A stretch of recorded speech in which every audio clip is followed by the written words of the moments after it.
C'est David qui est avec nous. Bonjour David. Bonjour Brigitte. Bonjour à votre invité. Vincent Hupertan qui est avec nous. Alors David, qu'est-ce que vous en pensez, vous êtes plutôt romantique, je crois, hein, donc pas spécialement macho? Oui, j'ai coché la case romantique plutôt que macho. C'est mieux pour moi. ça me correspond plus. Et alors, oui. donc Et alors, non. Comment on est viril quand on est romantique? Je pense que. Alors la vérité, je pense qu'il faut sortir du stéréotype. Et c'était ma prise de parole, et c'était plutôt par rapport justement à la situation actuelle où on dit que le mal est mis en danger ou en difficulté. Je pense surtout que maintenant, au niveau, on peut peut-être plus choisir qui on a envie d'être ou qui on est, et on est moins dans des stéréotypes. Et alors, il y a des choses qui ne me plaisent pas dans la situation actuelle. Par exemple, quand on parle d'hommes déconstruits, j'aime pas du tout. Non, ce qui est intéressant, vous voulez dire qu'aujourd'hui l'homme est plus libre d'être l'homme qu'il a envie d'être qu'il y a 50 ans. Ça, c'est vrai. Complètement. Et par exemple, quand j'entends homme déconstruit, moi, ça m'horripile comme expression, parce qu'on n'a jamais dit femme déconstruite lorsqu'il s'agit pour les femmes de conquérir leur liberté dans les années 60-70. On a dit femme libérée. C'est un peu pareil pour les hommes. On peut être un homme libéré justement de stéréotypes. Vous savez quel âge, David? C'est pour situer par rapport à votre génération. Moi, j'ai une cinquantaine d'années. D'accord. Voilà, j'ai 52 ans très précisément. Et donc, je me considère comme un homme potentiellement libéré. Vous voyez, d'avoir réfléchi un peu quelles étaient mes pulsions, ce que j'aimais réellement dans la vie, la place que je voulais avoir, ce qui me plaisait, qui j'avais envie d'être, et pas tellement me conformer bêtement à un modèle précédent en faisant un copier-coller, voilà. Mais vous aviez 20 ans, donc en 1990 à peu près, hein, si je calcule rapidement. Oui.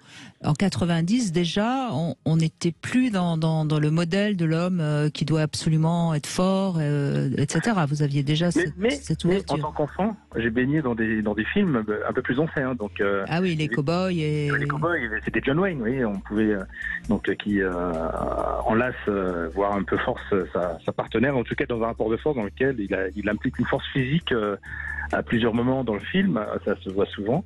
Donc oui, j'ai eu quand même ce modèle-là, et encore un modèle familial un peu de ce type, mais de par avoir grandi mélangé avec d'autres femmes, d'avoir été dans des écoles mixtes, etc., a fait que je pense qu'on a pu après choisir qui on a envie d'être. Alors je pense qu'il y a des gens qui vont se reconnaître ou qui vont être dans un rôle d'un machisme un peu affirmé, parce que ça va être leur position, et c'est comme l'expérience m'a appris et de la vie, c'est pas forcément ceux qui affichaient le plus ce type de tempérament qu'il était le plus réellement. Je vois très bien un exemple de quelqu'un que je connaissais bien qui affichait ça, vraiment était ultra sportif, baraqué. Et je vous confirme, David, je sais pas pourquoi je vous tutoie tout d'un coup, je vous confirme, David, c'est pareil au lit. Hein. Voilà. Et j'ai eu des confidences plus tard d'une collègue qui avait eu une aventure avec, en disant mais c'était un peu déceptif par rapport à ce qui était affiché en maître étalon. Voilà, c'était pas le nirvana. Donc voilà, et moi qui n'étais pas dans une expression ultra compétiteur, ultra physique, mais autrement, au fil du temps. Ma virilité, je l'ai découvert aussi, et j'ai vu qu'elle existait, et je pense qu'elle existe surtout, ou elle a surtout existé, au travers aussi du regard des femmes, et de ma femme en particulier. Vous avez raison, je crois que nous avons tous été dans un rôle. Donc on a été éduqués, et le rôle, on fait du copier-coller, on regarde dans la société, on regarde d'abord le modèle parental, on regarde les films, on regarde John Wayne, on regarde tout ça, et puis après on essaie de jouer notre rôle. Aujourd'hui, les choses ont changé, c'est qu'il y a un espace de liberté de l'individu plus importante, donc on peut être enfin nous assumer. Mais en même temps, il y a aussi la société reste quand même avec, il y a d'autres rôles, d'autres pressions qui font que parfois ces transitions n'étaient pas toujours en douceur. Donc parfois on peut être différent, mais parfois il y a quand même des pressions qui font qu'on est quand même mal à l'aise avec le changement extérieur. Complètement. Mais je pense que et pour revenir, dans l'intimité, on peut être très viril, c'est l'intimité, et pas forcément être, vous avez fait tout à l'heure l'expression de gorille, dans la vie quotidienne ou dans la vie même relationnelle.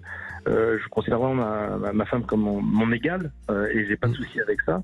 Et elle est même supérieure à moi dans bien des domaines, comme moi je peux être aussi plus habile dans d'autres par rapport à elle. Et j'ai pas besoin de me sentir dominant dans tous les domaines et partout pour dire ma virilité c'est bien, elle est bien conservée, donc je suis rassuré. La force de ma femme me rassure en disant si elle m'a choisi, waouh, ça vaut la peine. Et j'aime bien ce que vous dites, parce que c'est vrai que en tant que femme, on se construit à travers les hommes qu'on rencontre, et en tant qu'homme, on se construit aussi à travers les femmes qu'on rencontre. Sauf que inconsciemment, on les choisit, ces femmes-là ou ces hommes-là. Il n'y a pas de hasard. Il n'y a pas de hasard. Le choix, enfin, peut-être il y a de la rencontre, mais le fait de faire un long chemin avec, le plus long possible, c'est montre que ça a matché d'emblée, c'est qu'il y a eu un pari qui était fait, mais le pari était gagnant. C'est-à-dire, David, quoi qu'il en soit, je pense que vous avez eu une enfance suffisamment sécure pour vous permettre de vous découvrir comme vous aviez envie de vous découvrir, et vous avez su faire un choix d'une femme qui vous a aimé et respecté tel que vous êtes, voyez. Je pense, oui. Mais déjà, à la base, si on est aimé de ses parents, c'est un bon départ. C'est le bon départ. Oui. Bien sûr, bien sûr. Bien sûr, vous partez pas avec un handicap, comme on dit. C'est ça. C'est un prérequis. Oui. Et peut-être pour conclure, que les hommes se rassurent. Les femmes, on peut aussi être galant, on peut jouer un rôle. Par exemple, c'est moi qui ouvre la boîte de cornichons parce que j'ai plus de force. Donc voilà, ça rend ma virilité à table 20 secondes, donc je suis content. Ou dans l'intimité, on peut être encore une fois dans un rôle viril, sans pour autant devoir en effet devoir écraser ou devoir donner même l'image. Je crois que parce que vous avez aussi une femme qui assume sa féminité et qui n'a pas besoin de prouver qu'elle peut faire tout comme un homme. C'est tout. Voilà. Parce que chacun trouve sa place. le problème de beaucoup de femmes, c'est qu'elles veulent montrer qu'elles n'ont plus besoin des hommes. C'est un peu ça le problème aussi, non, Vincent Hippocampes? C'est souvent le problème du désir qu'on évoquait, c'est plutôt des hommes qui sont célibataires, divorcés, séparés, donc qui doivent se reconstruire dans un couple. Ils ont du mal à repartir à zéro dans un couple après avoir vu l'échec d'un premier et avec toute cette pression. Merci David de ce témoignage bien positif pour démarrer ce sujet un peu délicat. Merci beaucoup David et continuez comme ça.